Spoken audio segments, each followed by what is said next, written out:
Lucas, capítulo 8, 9, porque o Senhor falava comigo, muitos missionários vão sair daqui, e é uma palavra que vai instruir os irmãos. Eu não estou dizendo que eu vou ligar amanhã para alguns irmãos, vou arrastar comigo, coisas assim, mas que Deus vai levantar missionários aqui, e vai enviar. E nós precisamos dessa instrução. O André é testemunha. Deus Romanos veio ele ministrar, mostrei para ele. Mas o Senhor fala na troca. Eu tenho uma palavra na minha igreja. Lucas capítulo 9, versículo de número 57 até o número 62. Aleluia, Deus. Acerca dos que seguem Jesus. Um título especial que geralmente sua palestra no meu coração, eu leio esse texto, vou ministrar acerca desse tema. O preço da obra missionária. Nós sabemos que tem um preço. E o autor Lucas, o evangelista, ele reuniu aqui 3 casos comuns na obra missionária que nós vamos tratar nesta noite e aprender para a glória de Deus e para o nosso amadurecimento. Amém? Está escrito assim. E aconteceu que, indo eles pelo caminho, lhe disse um: Senhor, seguir-te-ei para onde quer que fores. E disse-lhe Jesus: as raposas têm covis, e as aves do céu ninham, mas o Filho do Homem não tem onde reclinar a cabeça. E disse-lhe outro: segue-me. Mas ele respondeu: Senhor, deixa que primeiro eu vá enterrar meu pai. Mas Jesus lhe observou: deixa os mortos enterrar seus mortos, porém tu vai e anuncia o reino de Deus. Disse-lhe também outro: Senhor, eu o seguirei, mas deixa-me despedir primeiro dos que estão em minha casa. E Jesus lhe disse: ninguém que lançando mão do arado e olha para trás é apto para o reino de Deus. Bem, queridos, pode se sentar. Baixa um pouquinho o fundo para mim. Baixa só um pouquinho o fundo, para mim não forçar minha voz. Amém.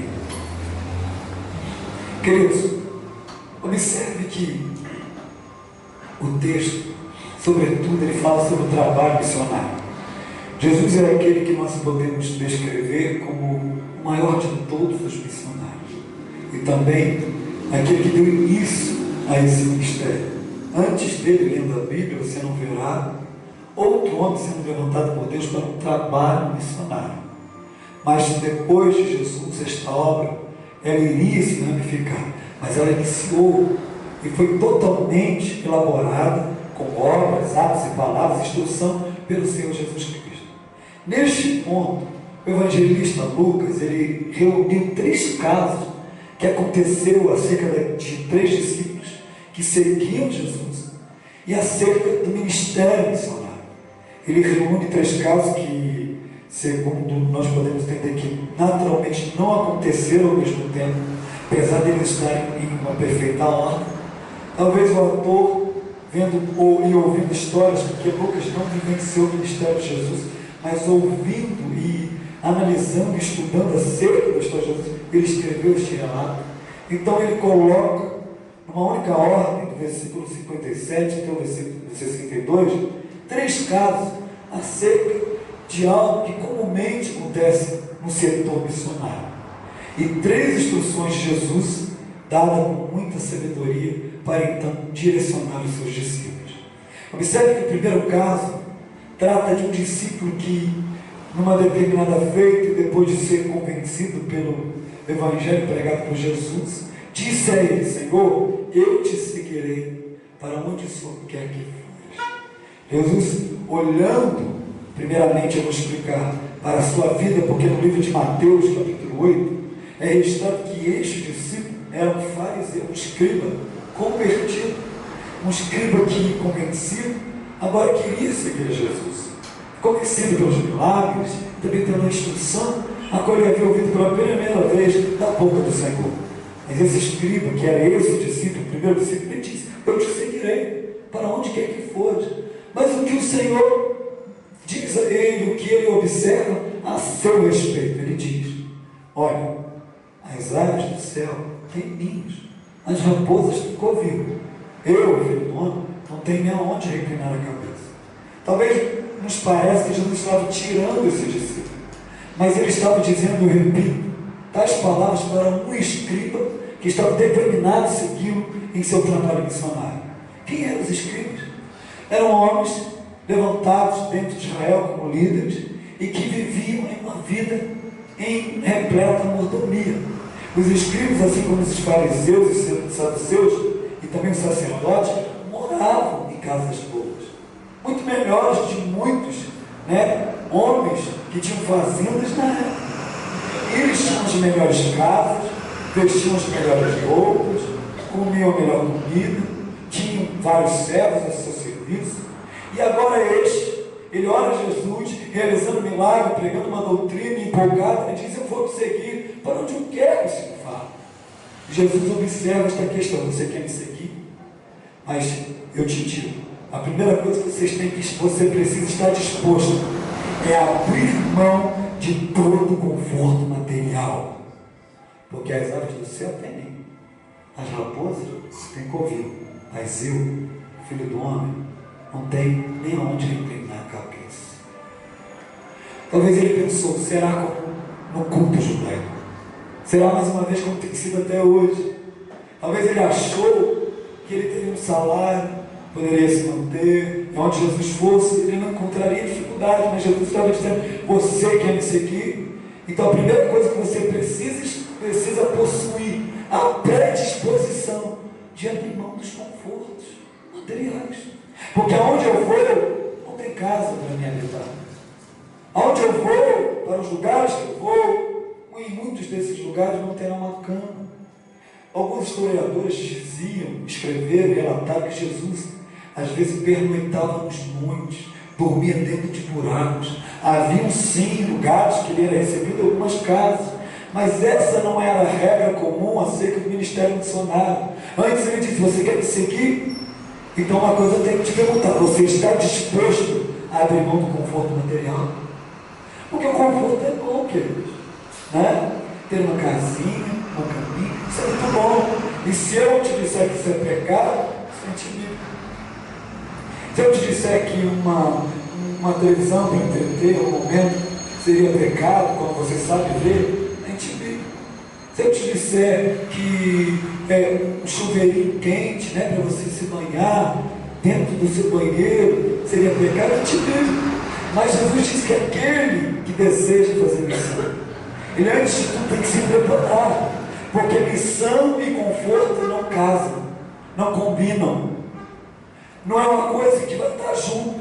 Antes dos missionários, primeiro tem que estar disposto a abrir mão dessas coisas, porque nem sempre ele terá uma casa para habitar, nem sempre ele terá uma cama para deitar, nem sempre, queridos, um chuveiro, conforto mínimo, básico, quente, ele terá para se banhar. Eu me lembro que quando eu cheguei no sábado, o pastor Tony até brincou: você demorou no banho. Sabe por quê? Porque eu tinha 3 anos que eu não tomava banho quente, 3 anos que eu não tomava banho no chuveiro. Entenda, queridos, não somente por causa do interior, minha esposa sabe, mas em Manaus também não há chuveiros quentes, pessoas acostumadas pelo calor, primeiramente, com aquele chuveiro de plástico, apenas aquilo. No interior é o que chamam de banho de cavalo, que é tomar banho com caneco, e balde. Essa realidade está se cumprindo na minha vida. Quando eu fui, eu tive que vender os meus móveis, outros eu tive que tinha mais ternos do que esse, hoje eu só vim com esse. Eu preguei ontem, eu estava no sábado com ele, na sexta-feira eu fui ministrar com ele, aqui estou com ele. Por quê? Porque eu gosto dele, porque só tenho ele. Está entendendo? Falando isso, os irmãos ficarem: tadinho, pastor Samuel, não estou mostrando que essa é a realidade do trabalho missionário. Está entendendo? É muito bom, tem 1, 2, 3 ternos, maravilhoso, não é pecado, mas pela causa, nós temos que nos abrir mão e nos desligar dessas coisas. Eu lembro quando eu cheguei em Manaus, junto com minha esposa, o primeiro lugar que eu fui morar, na casa do meu tio. Sabe qual que era a largura do cômodo que ele deu para morar? 1,5 metro. Só dava a cama de solteiro, presta atenção, uma cama de solteiro era na cozinha dele, um canto na cozinha dele, uma caminha de solteiro para me dormir com a minha esposa espremida, tá? E um cantinho para passar assim, ó. O telhado era baixo, em Manaus, em 44 graus durante o dia, e à noite um calor também muito grande. O telhado baixo parecia um micro-ondas. Eu e ela, nós suávamos o dia inteiro, eu não estava acostumado a suar, a transpirar muito. A gente tomava banho o tempo todo no canecão, com roupa no quintal, porque não tinha banheiro. E ali não tinha ventilador, não tinha televisão, não tinha nada, só tinha malinha, botamos as nossas roupas dentro de uma caixa, e ali ficamos dormindo e fazendo algo do Senhor de lá e lá, andando jornadas muito longas, porque é uma cidade muito aberta, muito ampla, muito esparramada, mas tudo pela causa, pelo setor missionário, pelas obras, pelas almas. Entenda, queridos, que aquele que quer ser missionário, ou tem esse chamado, ele primeiro tem que preparar aqui, ó, a sua mente. Entenda que essa é só uma das coisas que eu passei. É um dos primeiros pontos, porque Deus estava me preparando. Depois eu fui para um lugar, eu tive que morar com ela dentro de uma barraca de campo durante 2 meses, sem contar um mês com o pastor Vitor. E ali a gente teve que ficar durante um período. Depois fomos para um cômodozinho, uma casa feita de madeira, uma casa de ribeirinho, na margem do rio. E ali nós não tínhamos banheiro durante 6 meses, realizando as nossas necessidades como eles, na mata no fundo do quintal. Também tomávamos um banho no rio. E todas essas coisas, porque a obra missionária, ela exige isso de nós. Se eu te disser que aonde Deus vai te levar, você vai ter um banheirinho, uma roupa lá te esperando, uma casa te esperando, querido, isso é uma mentalidade humana. Jesus disse: as aves têm ninhos, as raposas coviam, mas o Filho do Homem não tem onde reclinar a cabeça. Já parou para analisar os tipos de dificuldades que Jesus vivenciou durante 3 anos e meio em seu ministério missionário? Talvez dificuldades maiores que a minha. Não estou falando isso para me exceder em obras ou em sacrifício que o meu Senhor. Muito pelo contrário, com certeza Ele pagou preços muito maiores que os meus até hoje. Mas eu quero que você entenda que a obra missionária, ela irá exigir isso de nós. Hoje sim, estou numa casa, tem 2 banheiros da igreja, do meu quarto. Está tudo bem, tudo tranquilo, mas dali eu não sei para onde vou. O homem de Deus, o missionário, ele é como o vento, não sabe de onde vem nem para onde vai antes, ele é conduzido pelo Senhor. Deus é terra santa. E se você tem esse chamado, e se Deus vai te levantar, você tem que preparar o seu coração, porque as almas te aguardam, elas nos esperam. E o preço que for necessário ser pago, você vai ter que pagar. Sabe por que você tem que se preparar? Porque senão você vai ser igual muitos homens e mulheres que dizem ser homens e mulheres levantados por Deus, que nessa situação, sabe o que eles dizem? Não, isso não é de Deus. Eu estou passando por isso. Rapaz, eu devo ter vindo sem direção. Acho que o pastor Samuel não orou direito não. Estou pagando esse preço aqui, sem casa para morar, sem banheiro, para as minhas necessidades mais comuns. Que isso? É um absurdo. 2 anos sem comprar roupa, só dinheiro para comer comida. Alguns podem dizer isso não é de Deus, mas Jesus está dizendo, é sim. A obra missionária irá exigir de cada um de nós este alto preço. Eu não vim aqui para enganar vocês, dizer que vocês terão um alto salário e lá vocês vão se manter, que em qualquer lugar que Deus os enviar, vocês vão comprar muitas roupas, seus filhos vão ter ótimos médicos, vocês vão ter carro. Isso e aquilo são promessas e pensamentos humanos, quando a realidade da obra de Deus é essa. Jesus nunca nos enganou dizendo, não, fica tranquilo, né? Você vai abrir mão de uma casa e vai ganhar outra. Você vai abrir mão de uma cama e vai sempre ter outra. Vai abrir mão de um monte de roupa e vai ter um monte de outra roupa. Não. Ele disse, as raposas têm covil, as aves nem, mas eu não tenho aonde reclinar. Quer dizer que esse é o preço que você vai ter que pagar. Quer fazer uma obra missionária? Quer ver almas entrando no reino dos céus? Quer levar o evangelho por onde quer que o Espírito Santo te impulsionar? Então esse é o preço a ter que pagar. Agora considere, meus irmãos, pode ser menos doloroso se você já começar a se preparar. No livro de Romanos capítulo 2 está escrito, acomodai as coisas a Deus e nunca ambicioneis as coisas altas. Sabe por que Paulo dá esse conselho? Porque o crente, todo crente, Ele tem um chamado muito importante. E chegará sempre um momento da sua vida, como principalmente os missionários, em que o nosso Deus irá dizer: olha, você vai ter que fazer isso, fazer aquilo, por amor do meu filho e por amor das almas. Então, se você estiver sempre ambicionando coisas altas, quando você for colocado na humildade, numa vida modesta, você vai assustar, vai ficar frustrado. Então é melhor você o quê? Não ambicionar as coisas altas, mas acomodar uma vida modesta, as coisas humildes. Porque isso já é uma preparação, já é uma escola. Quando Deus te levar para o deserto, quando Deus nos levar para a África, quando Deus nos levar para a Índia, aonde quer que estiver as almas, ali também estarão as dificuldades. Nós não iremos retroceder. Por quê? Porque nós estamos dispostos a pagar o preço. Mas se como crentes sem conhecimentos, meninos, carnais, materialistas, dizendo: eu só vou se Deus preparar um bom salário, eu só vou só se tiver casa preparada, eu só vou só se tiver roupa me esperando, carro me esperando. Meu irmão, você nunca irá ser missionário, porque nosso Deus nunca nos prometeu isso. Antes ele disse, Jesus disse, o ministério missionário, ele é um ministério a qual nós temos que pagar um alto preço, e muitas vezes viver de forma inferior aos animais. Porque as aves têm, as raposas têm coisa, mas eu tenho onde na cabeça. Você quer esse ministério?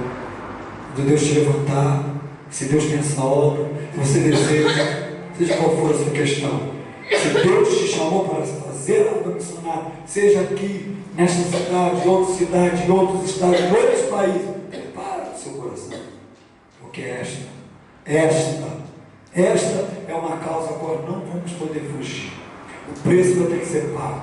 Jesus abandonou a profissão, abandonou a família, abandonou a casa e foi em favor da causa dos escolhidos.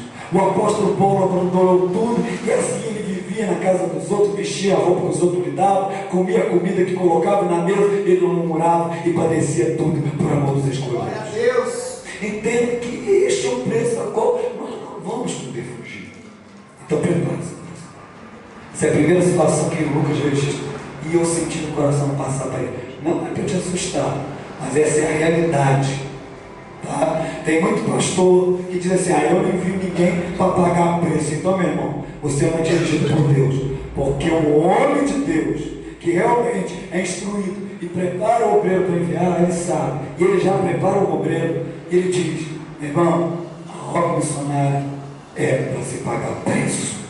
As almas vêm, as vidas vão ouvir, mas antes você vai ter que pagar um alto preço. E o primeiro preço que está sendo colocado aqui é esse: você tem que estar disposto a abrir mão do conforto material. Você acha que eu penso que vou ter casa? Você acha que eu me preocupo com essas coisas? Se amanhã eu vou ter comida, um dinheiro para pagar passagem? Isso foi de tal maneira maravilhoso na minha vida que hoje eu não me preocupo. Aquela palavra: não andeis ansiosos, não se preocupeis com o dia de amanhã, isso se cumpre na minha vida. Porque aprendei a ser dirigido por Deus, a ver Deus provendo todas as minhas necessidades no meu dia a dia, a deitar a cabeça tranquila, sabendo que amanhã o meu pão de cada dia vai estar na minha mesa. Esse deve ser o missionário. Então não se preocupe, não ande ansioso. Aquele que te deu o corpo também vai te dar o vestimento, aquele que te deu a vida também vai te dar o alimento. Queridos, isso são atitudes naturais e carnais. Antes confie em Deus. Se Ele te chamou, Ele te disse que vai te enviar, então Ele vai cuidar de você durante todo o seu caminho. E se em alguns momentos você permitir algumas dificuldades, ainda que ao seu primeiro olhar seja extrema, saiba que isso é para o seu forjamento e para o seu aprimoramento ministerial. Porque o missionário não pode ser luxuoso, né? Não pode. Ele não pode ficar acomodado com um bom salário, não. Pense você. É claro que tudo vai ser segundo a sua necessidade, mas não pense você que é essa moleza que muita gente está pensando. Contudo, tem um preço a ser pago. E o primeiro é abrir mão do conforto material. O segundo caso é diferente do primeiro, porque, e ele desperta minha atenção, porque em vez do discípulo apresentar a Jesus e dizer assim: eu vou seguir como primeiro, como escriba, o segundo ele é convocado por Jesus. Jesus apresenta, olha para um dos discípulos e diz: você segue-me. Só que depois de ser chamado por Jesus, esse discípulo, ele se prende a uma desculpa. Note que a resposta dele para Jesus é essa: Senhor, deixa primeiro que eu vá enterrá-lo. Talvez lendo, você imagina que o pai dele estava morto, estava em cima de um esquife, que era a urna na época. Talvez você imagine que ele estava dentro de casa e ele estava lá no monte ouvindo Jesus pregar às margens da Galileia, que era esta situação. Contudo, não era esta a situação. Ele não estava pedindo Jesus algumas horas para ir lá enterrar o pai e depois segui-lo. Não, sabe o que ele estava pedindo? Que Jesus esperasse primeiro chegar o dia da morte do seu pai e depois de enterrá-lo, ele iria segui-lo. Queridos, nós não sabemos qual era a idade do pai de João. Contudo, ele poderia viver ainda mais 10, 20, 30 anos, mas ele se pega nesta obrigação e diz: Senhor, eu vou te seguir, mas depois que meu pai morrer, depois que eu sepultá-lo, eu vou te seguir. Talvez por uma questão de honra, se apegando dentro dos mandamentos de Deus, dizendo que isso não honrava. Ele estava tentando negligenciar um chamado. Jesus diz: vem, você me segue. Ele disse: deixa primeiro sepultar meu pai. Mas Jesus lhe observa dizendo: deixa os mortos sepultar os mortos. Em outras palavras, eu chamei para fazer a obra. Deixa aqueles que eu não chamei realizar esse trabalho material. Quando chegar o dia do seu pai morrer, deixa eles, os seus parentes, os seus outros irmãos, sepultar o seu pai. Mas você vem comigo e anuncia o reino. Aleluia! Está entendendo? Não há desculpas, não há situações que sejam justificáveis diante do Senhor. Se Ele nos chamou para o setor missionário, se Ele nos chamou para ir e evangelizar e pregar o evangelho do reino para que vidas sejam salvas, queridos, ainda que tudo que você possa se prender seja justificado aos seus olhos, não será aos olhos de Deus. Muitas pessoas dizem não para o serviço missionário porque dizem: Senhor, eu não posso ir porque eu tenho minha empresa. Eu não posso ir porque eu tenho uma profissão que eu sonhei, eu quero continuar exercendo até o último dia da minha vida. Eu não posso ir, Senhor, porque eu tenho filhos, como se filho impedisse fazer o trabalho missionário. Senhor, eu não posso ir porque eu tenho uma mãe que tem problema de coração, se eu for embora ela vai dar um infarto. Senhor, eu não posso ir porque verdadeiramente eu sou uma pessoa que construí muitos amigos, estou numa igreja que eu gosto. Eu não posso ir, Senhor, vai ser duro demais para mim. Ou eu não posso ir porque eu não estou preparado, Senhor, o preço é alto, eu tenho que me abster de conforto material, eu não estou preparado. Aí se prendem nessas desculpas como se elas fossem justificadas diante do nosso Senhor. Queridos, sabe que se Ele nos chama é porque Ele sabe que podemos atender, e se não atendemos é porque não queremos obedecer. E nenhuma desculpa, por mais elaborada que seja pela nossa mente, será justificada diante do Senhor naquele grande dia. Ele nos chamou para ser missionário.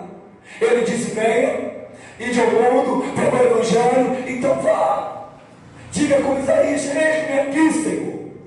Não se prenda nessas desculpas, elas não serão justificáveis diante do juízo final. Antes, pela sua negligência, pela sua omissão, pelo seu pecado de desobediência, você será lançado fora como servo inútil e infiel. Queridos, observe, este homem estava recebendo uma oportunidade, e um presente maravilhoso estava sendo manifestado sobre a sua vida, e ele se pega na primeira desculpa mais esfarrapada, como se Jesus fosse entender que na mesma hora o Deus encarnado, sábio, com toda a sabedoria infinita, ele disse: deixa os seus outros irmãos, os mortos, aqueles que não estão me seguindo, aqueles que não ouviram o evangelho, enterrar o seu pai, você vem e prega comigo o reino. Queridos, isso é omissão, isso é pecado. Há almas vão perecer porque queremos ficar com a família, porque queremos ficar com a empresa, porque queremos ficar com a profissão, porque não queremos trancar a faculdade.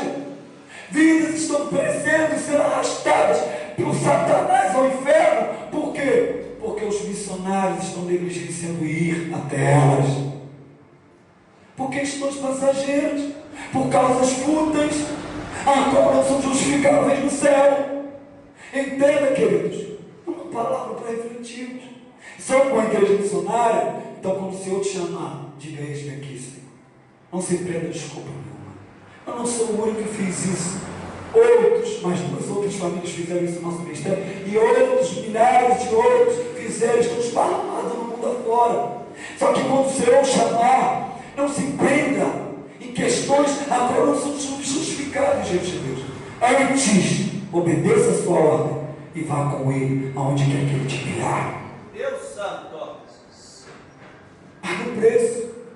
Eu não queria ser empresário, hoje eu não sou empresário, fechei a empresa. Paga o preço. Eu não tinha sonho de construir uma casa, fiz até plantas, minha esposa tinha que desenhar uma planta na minha sala, assim, meu banheiro, cheio de vaidade, cheio de futilidade, cheio de materialismo. Eu não tive que abandonar tudo aquilo. Adorava, minha família muito unida aqui. Quem conhece a minha família, minha casa sempre foi muito unida. Todos nós somos esparramados. Agora você acha que se eu me pegasse em desculpas, eu seria justificado diante de Deus? Nada pode justificar a nossa omissão, ou seja, a nossa desobediência. Deus, Ele está olhando tudo, e Ele sabe que a prioridade são aqueles que estão perecendo lá fora. Para que Ele levantou uma igreja? Para que Ele acendeu uma candeia? Para que Ele levantou ceifeiros? Para que Ele levantou semeadores? Para fazer a obra, para priorizar a causa, para abraçar as almas, assim como o Senhor abraçou. Entenda, queridos, não haverá desculpas. O terceiro caso, que está neste texto, é o Espírito Santo, que deu inspiração a Lucas e o conduziu na formação dessa literatura.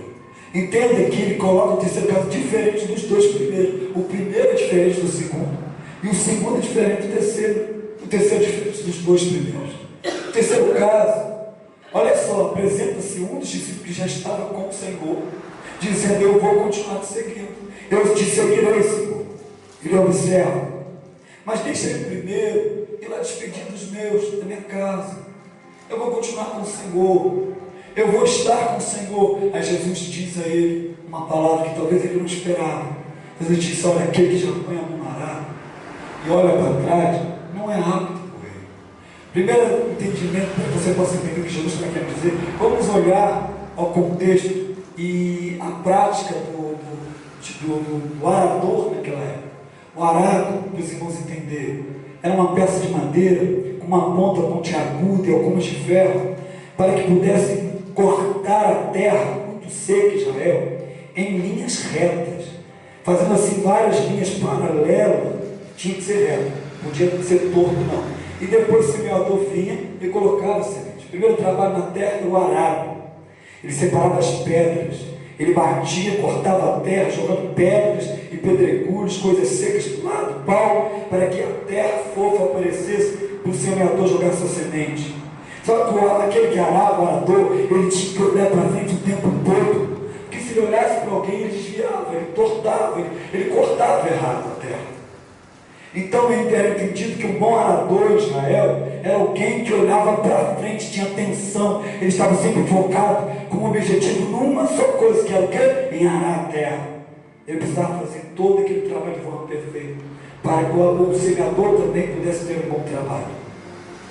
Entenda que Jesus usa esta questão, esta figura, para que pudesse entender que o obreiro de Deus, o missionário, depois que coloca a mão na obra de Deus, ele também não deve olhar para trás. Antes ele tem que ter foco no trabalho missionário. Ele tem que estar sempre focado, com objetivo. O olhar para trás aqui significa aquele que já estando no campo, está olhando para trás: poxa, eu não estou aguentando de saudade. Ele olha para trás: deixei minha família, deixei aquela minha profissão maravilhosa. Ele está no campo trabalhando, mas está lá: poxa, eu abandonei minha empresa. Eu deixei aquela minha casinha, o meu quartinho, a minha televisão. E ele está olhando para trás: poxa, abandonei aquele meu salário, poxa, eu ganhava bem. O que vai acontecer com esse obreiro? Ele não vai conseguir trabalhar, ele não vai conseguir fazer missões. Antes, mesmo que estando no campo missionário, ele vai estar frustrado. Por Por quê? Porque ele não vai conseguir se empenhar, se dedicar inteiramente ao serviço que ele tem que realizar naquele lugar. Então, o terceiro caso fala dos missionários que já estando no setor missionário, no campo, eles não podem olhar para trás. A trágica e a tragédia da mulher de Ló, entenda, foi porque ela olhou para trás. E o que ela olhou? Ela olhou porque ela estava deixando para trás a casa, as riquezas, a vida, os amigos. Ela olhou aquilo que ela não queria perder. Entenda, queridos, que o missionário, ele tem que estar no campo, focado naquilo que ele tem que realizar ali, naquilo que o Senhor confiou. Quando você estiver no campo missionário, não olhe para trás, porque senão você não vai realizar o bom serviço. Você vai viver chorando, frustrado, chateado, e os frutos não vão produzir através das suas obras, as coisas não vão acontecer, as almas não vão vir, e então você irá realizar um péssimo serviço. Aquele que põe a mão no arado, não olha para trás. Se você chegar ao ponto de ser enviado, seja por 2 anos, 3 anos, 5 anos, 10 anos, seja qual for o tempo a qual o Senhor te enviar, a qual você permanecer ali, naquela nação, naquele estado, Deus te diz, não olha para trás, porque se você olhar, o seu trabalho não será bem sucedido. Você não vai realizar tudo que você tem que realizar ali. Entenda, queridos, que pessoas, orar na prática, a primeira coisa que acontece é isso quando você vai. A primeira coisa que não sai da sua mente é isso que você deixa para trás quando você vai. Na prática, experiência. Mas você tem que vencer. Você tem que ter foco. Deus te levou ali para aquelas almas, então dedica aquelas almas. Claro, nós temos saudade dos irmãos, temos saudade dos parentes, né? Não somos hipócritas de dizer que nós deixamos tudo para trás como uma pessoa insensível. Não, temos coração de sentimentos. Verdade? Mas esse olhar para trás pode ser trágico. Foi trágico na mulher de Ló. E será trágico na vida de todos nós, no ministério de todo missionário a qual Deus enviar. E o Senhor te diz, você tem chamado missionário? Quando o Senhor te enviar, não olha para trás. Eu já vi pessoas, não no nosso ministério, dizer aos seus pastores, tira-me daqui. Eu converso com muitos pastores, converso com muitos irmãos. Eu já vi pessoas dizer, me tira daqui, eu não estou aguentando saudade. Eu não estou aguentando essa vida difícil. Por quê? Porque eles estão lá, não focados, mas olhando para trás, querendo comparar o ontem e o hoje, querendo comparar a vida boa de ontem com a dificuldade de hoje. É claro que isso vai frustrar o ministério. É claro que isso vai atrapalhar o obreiro missionário. Entenda, queridos, que aquele que vai para o campo missionário, ele tem que esquecer tudo lá atrás. Verdade. Eu dou um exemplo na vida de Jesus. Jesus está ministrando no meio do seu ministério, já 1 ano e meio, já fora de casa, e no meio de uma multidão, alguém diz, olha, sua mãe e seus irmãos estão lá fora, lá, atrás da multidão, querendo falar contigo. Jesus na mesma hora observou, a minha mãe e os meus irmãos são aqueles que fazem a vontade do meu Pai. Sabe o que Jesus estava mostrando? Que a nova família dele era aquela, que aqueles eram a sua prioridade. Glória a Deus. Que ele não tinha outro foco. Ele sim, carnalmente deixou a mãe e irmão de lado, mas aquele era um foco ao qual ele não poderia tirar os seus olhos. Era uma causa a qual ele não poderia deixar de passar, nem por 1 minuto sequer. Então ele não olha para trás. A minha mãe e os meus irmãos são esses que aqui estão fazendo a vontade do meu Pai. Aleluia. Aí você diz, Jesus, rapaz, Jesus era nervoso, né? Um camarada insensível. Não. Por que Maria não estava ali? Por que os irmãos dele não estavam ali? Talvez porque não consideravam segundo aquilo que as profecias haviam dito dele. Talvez porque não entenderam que realmente ele era filho de Deus e motivado por alguma dúvida. Talvez, não estou dizendo que seria. Motivado com alguma dúvida, eles disseram, deixa eu ver o que vai dar Jesus sair, ele está dizendo que eu Messias, deixa ele entrar e sair. Talvez. Mas ele observa, a minha família, o meu foco, o meu objetivo é vocês. E você não vê ele indo falar com a mãe e seus irmãos depois. Isso não é registrado na Bíblia. Talvez tenha lido, mas não é registrado na Bíblia. Agora observe, queridos. Esse é o foco missionário. Botou a mão no arado, está ali, ó, é para frente. Uma coisa que o Senhor me falou quando saí de Barbacena, o Senhor falou assim: vai e não olha para trás. Não olha para trás. Sabe por que o Senhor falou isso comigo? Porque eu estou apenas no começo do caminho. Eu sei que eu ainda vou cortar por muitos lugares, em muitas cidades, em muitos estados, em muitos países. Esse é o nosso paradeiro, não somente o pastor Samuel. Mas quando o Senhor me disse, vai e não olha para trás, é porque Ele estava querendo dizer, para me esquecer da minha vida de ontem. Porque o meu foco, minha vida nova era aquela. Eu tenho que me empenhar, me entregar. Era isso que Jesus está querendo dizer. Se entrega, dedica, faz a minha obra, corta o mundo, vai em prol das almas, vai atrás delas, porque é isso que eu coloquei em suas mãos. Olha para frente, não olha para trás. É isso. Mas se você ficar olhando para trás, o teu ministério vai frustrar. Você vai ter uma dor de cabeça, vai querer voltar para Juiz de Fora. E infelizmente vai ser vergonhoso para você. Está entendendo? Ainda que o teu pastor entenda, mas para você vai ser vergonhoso. Porque naquele grande dia, o Senhor vai dizer a você: por que você não perseverou? Por que você olhou para trás? Abandonou aquelas vidas? Queridos, observe essa questão. É um texto muito poderoso no quesito instrução. Contudo, é um texto que quase ninguém gosta de pregar. Quase ninguém gosta de ler. Mas essa é a nossa realidade. Somos a igreja missionária. Então abrace. São 3 exemplos que aconteceram na época, mas estão se aplicando na prática em nossas vidas hoje. E se não aplica a sua vida hoje, vai aplicar um dia. Porque se o Senhor tem esta obra com você, ai de ti, dizer não e virar as costas para o ministério. Ai de ti, Deus vai cobrar. Glória a Deus. Não vou usar de palavras persuasivas, mas a Bíblia diz: ai de ti, que desobedece o seu Senhor. Negligencia o ministério, faz a obra de Deus relaxadamente, faz a sua vontade, não a vontade do seu Senhor. Ai de ti. Antes, como foi com o seu Senhor, será com você. Alguns dizem: não, vai ser mais fácil, coisa tem que ser mais organizada. Jesus deu exemplo. Qual dos apóstolos fizeram uma obra missionária fácil? Nenhum deles. Qual deles tinha abundância de alguma coisa na terra? Nenhum deles. Paulo, em 1 Coríntios, se não me engano, capítulo 11, ele fala sobre inúmeras dificuldades.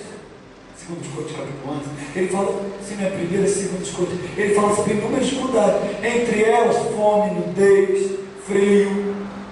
Queridos, um monte de dificuldades, perseguição, prisões, naufrágios, um monte de dificuldades. Esse é o caminho missionário. Espinhoso, mas é maravilhoso. Glória a Deus. Queridos, não há coisa mais prazerosa na obra de Deus do que o trabalho missionário. Sabe por quê? Porque esse é o verdadeiramente morrer para que Cristo viva através dele. Quando Paulo disse: já estou crucificado com Cristo, já não vivo mais eu, mas é Cristo que vive em mim, ele estava querendo dizer ao Paulo: os meus sonhos, os meus projetos, a minha vida, já crucifiquei lá na cruz, meus desejos estão lá, está morto, está sepultado com Cristo na cruz. Mas quem vive agora é Cristo através de mim. É por isso que eu vou a todos os lugares. É por isso que eu não consigo parar de pregar. É por isso que eu não consigo parar de abrir a igreja, parar de escrever cartas. O Evangelho de maneira alguma teve preso em mim. Paulo estava a todo momento combatendo o bom combate, empenhado a acabar a sua carreira e a guardar a sua fé. É um exemplo glorioso. É um discípulo de Cristo autêntico. Quando ele chega ao ponto de dizer: me imite, assim como eu sou imitador de Cristo, ele não estava sendo hipócrita, mas ele estava dizendo aos gregos, aos gentios, aqueles que não conheceram o Messias: vocês querem ser cristão? Vocês querem viver como Cristo viveu? Então me imite, porque eu sou imitador de Cristo. Tudo que eu falo é o que Cristo falou, tudo que eu ensino é o que Cristo ensinou. A minha vida, as minhas obras, a minha prática diária é um exemplo do que Cristo viveu. Aleluia, Deus, é verdade. Ele não era hipócrita, mas ele conseguiu atingir a vida que é agradável e boa e louvável diante de Deus. Ele conseguiu atingir, a viver como Cristo. A diferença de Paulo e Cristo é a cruz, a obra expiadora. Entenda, queridos, que verdadeiramente a Bíblia deixa bem claro que o missionário, em outros pontos, o missionário, ele tem que se preparar. Eu não quero por que essa mensagem fosse para ninguém, mas eu nunca preguei isso. Eu nunca falei sobre coisas que eu falei para vocês, nem na sede, nem em outra igreja, onde eu fui, lugar nenhum. Mas enquanto eu orava, o Senhor falou para mim: prega aquele texto, fala sobre o preço da obra missionária, porque eu tenho muitos para levantar aqui, e eu vou enviar para o setor missionário. Vocês serão levantados, não sei se todos, mas Deus tem pessoas aqui que Ele vai levantar e vai enviar. Então, com a sede de Deus, se prepare. Se prepara para você ser fiel no dia que é chamado. Se prepara para você dizer sim e não para o seu Senhor. Se prepara para você ser aprovado, achado aprovado, preparado para este caminho espinhoso. Eu não vou mentir aos irmãos dizendo que é um caminho fácil, não. Mas ele é uma coisa que ele confiou a cada um de nós e nós temos que honrar. Amém, queridos? Amém.